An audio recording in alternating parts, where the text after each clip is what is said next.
Welcome to This Week in Physical Medicine and Rehabilitation. This week we are covering 10 notable papers spanning exercise-based interventions for chronic conditions, advanced spasticity management techniques, and innovative technology-driven approaches to rehabilitation.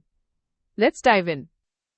Managing lower limb spasticity effectively requires precise clinical decision-making, and diagnostic nerve blocks play a central role in this process. A systematic review. The researchers found that diagnostic nerve blocks resulted in highly similar spasticity and gait outcomes when compared to surgical neurotomy, particularly when looking at long-term results up to a year post-surgery. However, the blocks were far less predictive of the clinical response to chemodenervation with botulinum toxin or to passive range of motion assessments. This suggests that while diagnostic nerve blocks are excellent tools for surgical planning, clinicians should not rely on them as heavily to predict the success of botulinum toxin injections. For patients undergoing spasticity management, tibial nerve cryoneurolysis is emerging as a highly durable intervention. A prospective cohort study in the American Journal of Physical Medicine and Rehabilitation followed 44 adults with spastic equinus and equinovarus foot who had a positive response to a diagnostic nerve block. Over a one-year follow-up, tibial nerve cryoneurolysis led to long-lasting electrophysiological changes, including a significant decrease in H-reflex amplitude and a reduced H-reflex to motor response ratio. Clinically, the patients experienced a significant reduction in spasticity severity, with the median modified Ashworth scale score decreasing from 4 to 2 during knee extension, alongside substantial improvements in passive ankle dorsiflexion range of motion.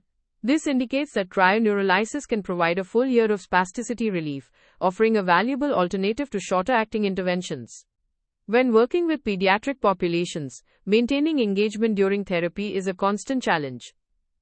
A study in the Journal of Neuroengineering and Rehabilitation addressed this by developing a multimodal machine learning framework to automatically estimate engagement in 20 children with cerebral palsy undergoing robot-assisted gait training.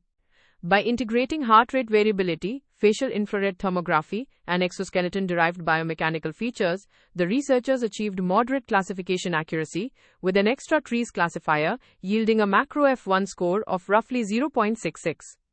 Interestingly, exoskeleton-derived torque features were the most influential predictors of patient engagement, demonstrating that physical interaction with the robotic device provides a direct objective window into a child's active participation. Moving to exercise-based rehabilitation, several new studies highlight the power of targeted activity programs for diverse clinical populations.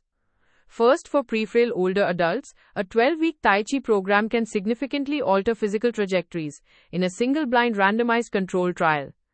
68 prefrail older adults were assigned to either a 24-form Tai Chi program performed 3 times weekly or a health education control group.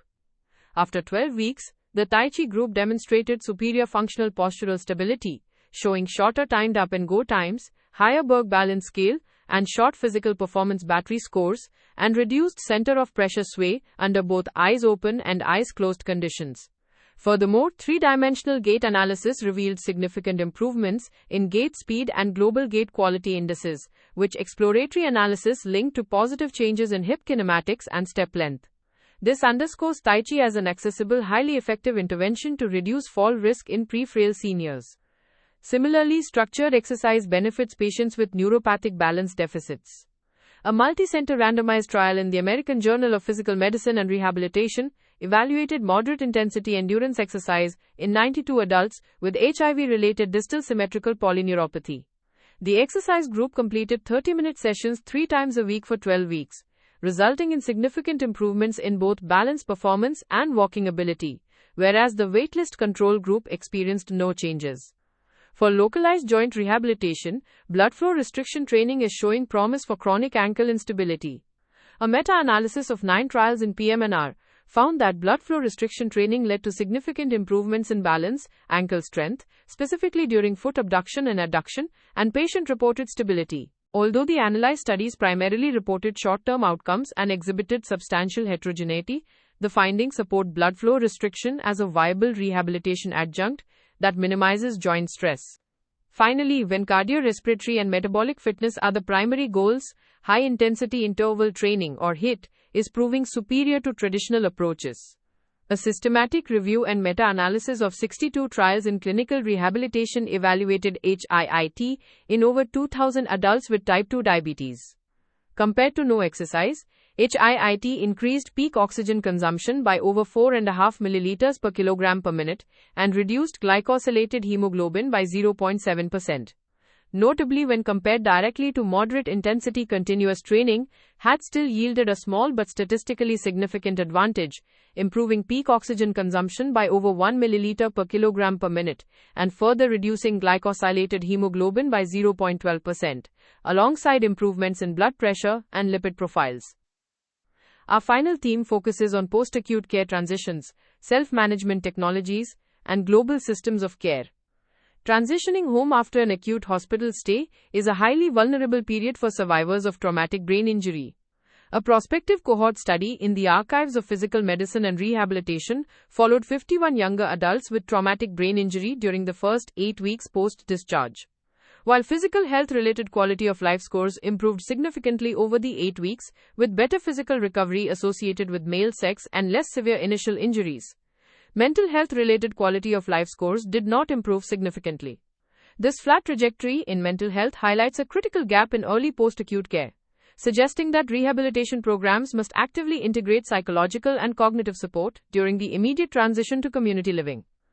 To enhance independence in the community, patient-directed technology can play a major role.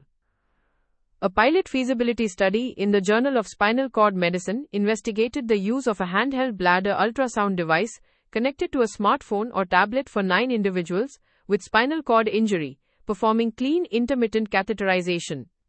After less than an hour of training, all participants and caregivers achieved competency in estimating bladder volumes.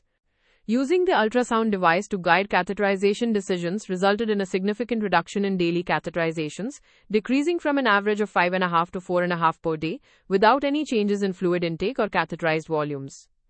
This suggests that handheld ultrasound is a highly usable tool that can safely prevent unnecessary invasive procedures. On a global scale, the delivery of rehabilitation systems varies widely. The 2025 Global Cardiac Rehabilitation Audit updated data from over 1,500 programs across 90 countries to analyze delivery trends. The audit revealed that upper middle-income countries offered the highest number of core components, while lower middle-income countries assessed significantly fewer cardiovascular risk factors. Alarmingly, the audit also identified a significant decline in the number of patient education hours delivered within supervised programs in high-income countries since 2016, pointing to a potential erosion of comprehensive lifestyle counseling in resource-rich settings. If you only have time for one paper this week, make it the pilot feasibility study on handheld bladder ultrasound for individuals with spinal cord injury from the Journal of Spinal Cord Medicine. This study elegantly demonstrates how empowering patients with portable diagnostic technology can directly reduce the daily burden of invasive catheterizations, representing a highly practical advancement in neurogenic bladder self-management. Here are the key takeaways from this week in physical medicine and rehabilitation. First, diagnostic nerve blocks are highly predictive of spasticity and gait outcomes following surgical neurotomy, but they are less reliable for predicting responses to botulinum toxin chemodenervation. Second, tibial nerve cryoneurolysis provides a durable 1-year therapeutic window for adults with spastic equinus, backed by both clinical improvements and objective electrophysiological changes. Third, structured moderate intensity exercise, whether through Tai Chi for pre-frail older adults or endurance training for patients with HIV-related neuropathy, consistently yields significant improvements in balance and gait. Fourth, high-intensity interval training is highly effective for patients with type 2 diabetes, offering superior improvements in peak oxygen consumption and glycemic control compared to moderate-intensity continuous training. Fifth, the immediate 8-week post-hospitalization period for younger brain injury survivors is a critical window where physical recovery occurs, but mental quality of life frequently plateaus, indicating a major gap in transitional psychiatric and emotional support. That's your roundup for this week in physical medicine and rehabilitation.